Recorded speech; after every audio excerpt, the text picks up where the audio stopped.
going to be showing a shortcut of how to make a pinwheel bun. And if you haven't seen the original pinwheel bun, I will have that linked below. I'm starting just with a regular ponytail and I'm going to be making some braids. You can do any type of braids you want. I'm just going to do regular 3-strand braids. And the amount you make is going to depend on the length of your hair as well as the thickness. If you have shorter hair, you're probably going to need more braids to cover the bun maker. If you have longer hair, you may not need quite as many. So I'm just going to split off a small piece about that thickness and I'm just going to braid it. So I didn't braid this super tight. I left it kind of loose, and if you want to, you can go around the edges and stretch out these strands so that it appears to be thicker, but that is going to take quite a while, especially if you have a ton of braids. So I would only do that if it's absolutely necessary, like if you have super thin hair. And then I don't want a separate hair tie on each of these braids, so I'm just going to be using this little claw clip. I'm going to clip it off and then I'm just going to add each braid to this as I go.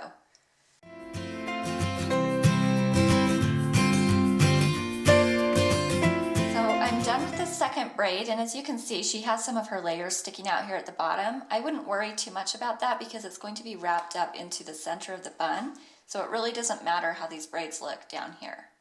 So I'm just adding that together and I'm going to continue through the rest of this ponytail until I've braided it all. Okay, I went ahead and braided the rest of that ponytail and I ended up with 9 braids total. And again, that's just going to depend on the thickness and length of your hair. So I have these all clipped together at the bottom. I'm just going to remove that and add a rubber band. So now we're going to use our bun maker, and I showed this one in our last video. I'll have that linked below so that you can see the packaging this comes in. It's called the Perfect Bun. And I would recommend getting one similar to the color of hair you're working with because it might show through a little bit. So I'm just going to spread this apart and put the end of that in there and then tighten it back up.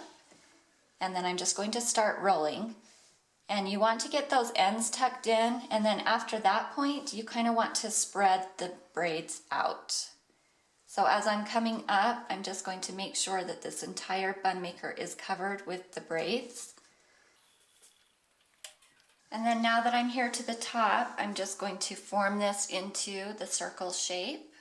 And then I'm going to spread the braids out so that it forms a perfect circle. And then you'll just want to bobby pin, especially down here at the bottom. You want to get those arranged how you want and then bobby pin them together so that they stay how you want them.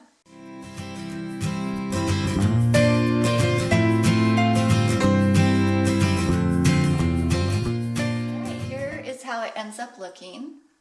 I think it looks very similar to the pinwheel bun, but it is actually a lot easier and quicker to make. All of the braiding probably took me 5 minutes compared to the pinwheel bun, which takes me around 20 to 25. So I think it's a pretty good shortcut. If you want it to look more twisted, you can do twist braids instead of regular braids. So that's just your personal preference.